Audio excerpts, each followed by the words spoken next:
Hello, learning and motivation strategies for college success. Today I'm going to be showing a little bit of my note taking strategies. Just as a quick background, I think note taking is a way for you to simplify what you're learning and retaining the important information.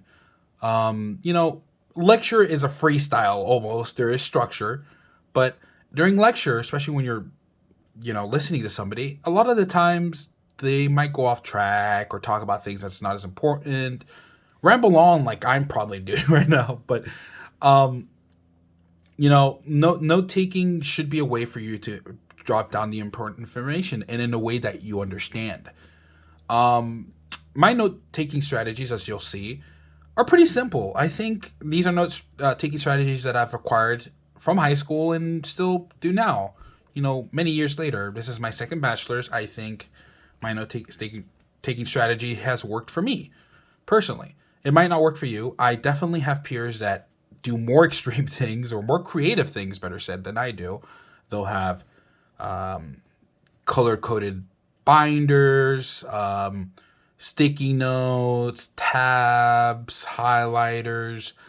And while those things could work for you, it all depends on your habits. It personally does not work for me. I think it's too complicated. I'll end up getting more confused or, spend so much time doing that I get distracted and kind of just out of the zone. But again, it depends on what you're doing. My note taking is, again, very simple.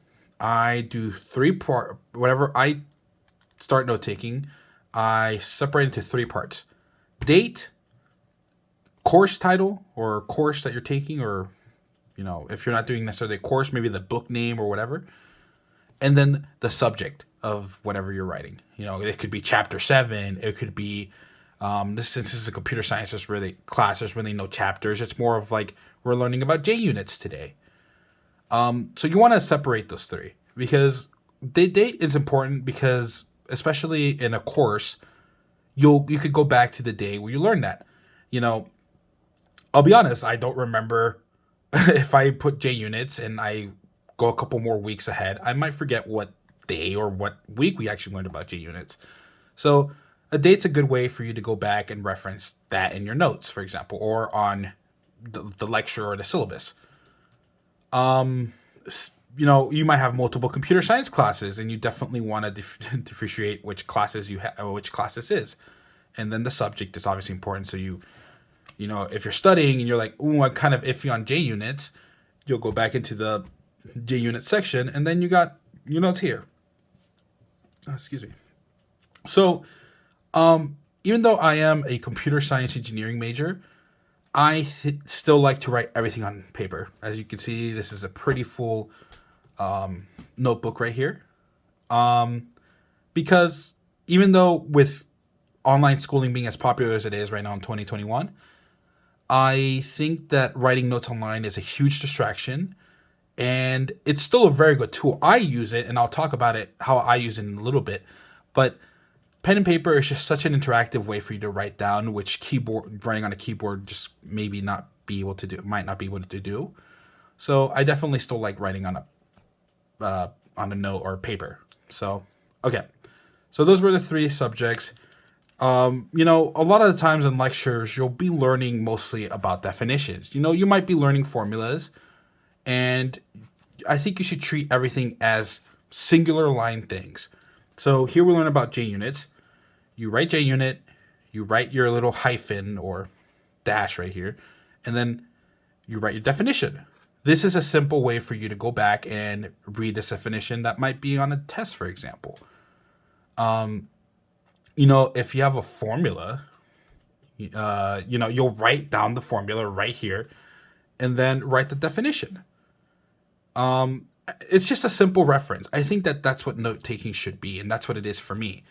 I personally don't like writing everything that I hear down or paragraphs of information, because if I wanted to do that, I'll just look at the lectures again.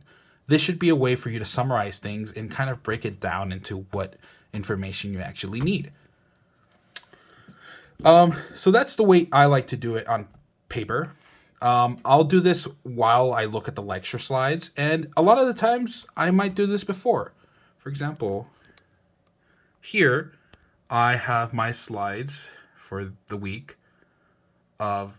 Ignore this. I think I still haven't updated the slides since 2020, but right here you have a definition, and I'll just write the definition down before I start my lecture, because this way you'll have this all down and leave a little bit of space. I always leave like 2 or 3 lines to maybe put some little pointers. For example, I don't know if they write J, if they talk if the instructor talks a little bit about J units and gives examples on it, you could just write those down here so that you can fill out whatever information you need to go back and kind of have a reference.